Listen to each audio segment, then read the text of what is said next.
ಈ ದೇಶದಲ್ಲಿ ಕರ್ನಾಟಕದಲ್ಲಿ ಜಾತಿ ಗಣತಿ ಆರಂಭ ಫಸ್ಟ್.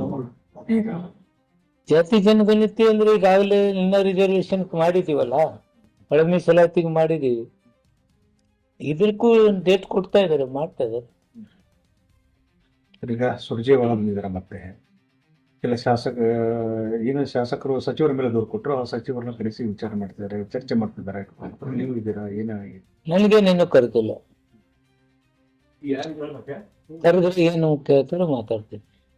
ಅಲ್ಲ ಏನು ಅಂತ, ಯಾಕಂದ್ರೆ ಕೆಲವು ಶಾಸಕರು ಪರ್ಟಿಕ್ಯುಲರ್ ಇಂತ ಸಚಿವರ ಮೇಲೆ ಕೊಟ್ಟಿದ್ದಾರೆ. ಏನು ಏನಿಲ್ಲ, ಒಂದು ಪಕ್ಷದ ಆಡಳಿತದಲ್ಲಿ ನಡೀತಕ್ಕಂಥದ್ದು, ಪಕ್ಷದ ವಿಚಾರದಲ್ಲಿ ಯಾವ ಡೆವಲಪ್ಮೆಂಟ್ ಮಾಡಬೇಕು, ಏನು ಬದಲಾವಣೆ ತರ್ತಾ ಇದ್ದಾರೆ, ಪಕ್ಷದ ಹಿತದೃಷ್ಟಿಯಿಂದ ಯಾವ ಕಾರ್ಯಕ್ರಮಗಳನ್ನ ಹಾಕಿದ್ರು ಹೇಳ್ತಾರೆ.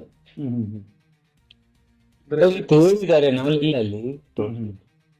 ನಿಮಗೆ ಆಹ್ವಾನ ಬಂದಿಲ್ಲ ಸುರ್ಜೇವಾಲ? ನನಗಿನ್ನೂ ಬಂದಿಲ್ಲ. ಯಾಕಂದ್ರೆ 8 ಮಂದಿ ಸಚಿವರು ಬಿಟ್ಟು ಬರ್ಲಿ. ನಾನು AICC ಅಧ್ಯಕ್ಷನ ಹೇಳಿಬಿಡ್ತಿದ್ದೆ, ಯಾರನ್ನ ತೆಗಿತು ಯಾರನ್ನ ಹಾಕಿ. ಏನ ಬದಲಾವಣೆ ಇದೆ ಸರ್? ಇಲ್ಲ, AICC ಅಧ್ಯಕ್ಷ ಆದ್ರೆ ಆಯ್ತು. ನಮ್ ದೊಡ್ಡ ಸಾಹೇಬ್ ಅದಾರ, ನಮ್ಮ ಕಡೆಗೆ ನಮ್ಮ ನಾಯಕರು ಅದಾರ, ಅವ್ರು ಕೇಳ್ತಾರ. ಸರ್ ಈಗ ಅದೇ ಮುಖ್ಯಮಂತ್ರಿಗಳಿಗೆ ಬಿಟ್ಟು ಕೊಟ್ಟಿದ್ದು. ಸರ್ ಈಗ ನವೆಂಬರ್ ಅಲ್ಲಿ ಏನು